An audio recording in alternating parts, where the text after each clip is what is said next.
led by architect and director Daniel Burnham. And Daniel Burnham? Lighting up over 100,000 bulbs. Dead. American history. When you stand in the southern night, when the moss hangs low and the air clings thicker than memory, you can feel it. Something watching, something listening, something remembering. They'll tell you Savannah is just a city, squares and streets, oaks and ironwork. But Savannah is not just a city. It's a living thing. A place where time folds in on itself, where the bricks sweat in summer heat, where the air tastes like stories too heavy to speak out loud, where every step feels like you're walking on bones. They'll say it's haunted because of what happened here. Yellow fever, war, duels. The dead packed so tightly beneath your feet, the roots of live oaks can't decide where to grow. Savannah isn't haunted because of what happened. It's haunted because of what they buried, and some of it isn't even underground. You see the vaults of Factor's Walk, brick archways built into the bluff, doors sealed in mortar, stairs leading to nowhere. They'll say they're just warehouses, storage for cotton merchants, but people whisper about tunnels. Tunnels where drunken sailors vanished, tunnels where human cargo was moved unseen, tunnels where the sick were carried out from hospitals when yellow fever came creeping, and the tunnels were sealed, one by one. At the pirate's house, they'll joke about men shanghaied into darkness, a trap door, a rum-soaked scream, feet dragged across cobblestone, gone, and beneath Candler Hospital, a morgue tunnel built to bury the dead unnoticed.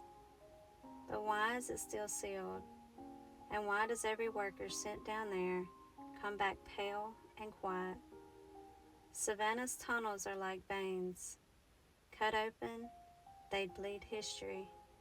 But they're closed now, and we're not supposed to ask why.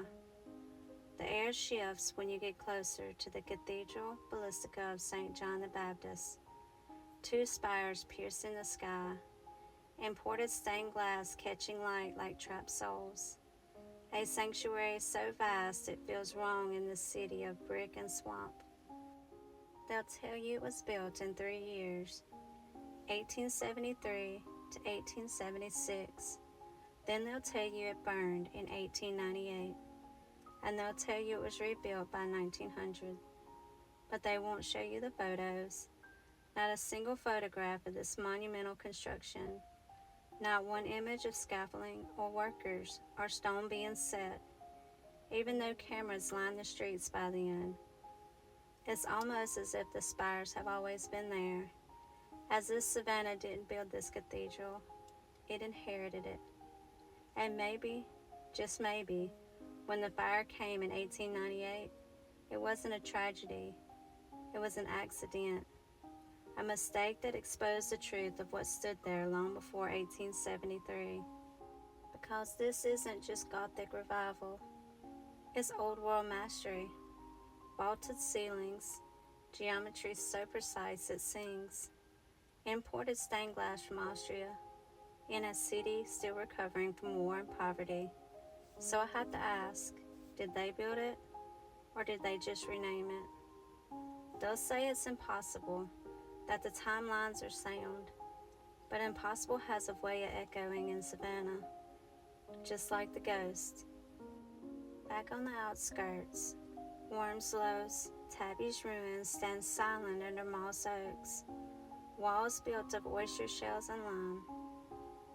They say it's from 1745, but there's a stillness to it, like the place remembers being something else before it was called Wormslow. And at Fort Pulaski, a star-shaped geometry unfolds from the sky, a shape too perfect, too deliberate. This city isn't just haunted, it's layered, a palimpsest of lives, worlds, and lives. You could feel it in the bricks, You can hear it in the moss when the wind shifts. And you can see it when you look, really look at what we're told was built from nothing. This isn't nostalgia. This isn't about north or south. This is about silence. The kind that drips from brick dust. The kind that clings to Spanish moss like a secret that was never meant to keep. Savannah isn't haunted because of what happened. It's haunted because of what was taken. So the next time you're in Savannah, Georgia, don't just walk the streets like they're ordinary. Every cobblestone beneath your feet remembers. Every step, every carriage wheel, every scream swallowed by time. And look up at the oaks and see how the moss drips like funeral veils. That's not just nature.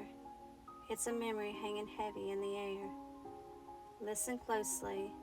The wind through the squares doesn't just rustle leaves. It carries whispers, names long forgotten, stories too dark to write down, and footsteps of those who never left. Stand still long enough and you might feel them brush past you. Soft as a sigh, cold as the grave, because here, the past doesn't sleep, it waits. And Savannah doesn't just haunt the living, it keeps the dead walking too. The South didn't just forget, it was made to forget. If you enjoyed this polished retelling of progress and civilization, And if you're questioning what's really been buried under the official story, then don't forget to like the video. share it with the ones who aren't afraid to ask why. Follow and subscribe for new episodes uncovering forgotten marvels. And the history that still yaps beneath the ruins. Because the past isn't silent, it's yapping.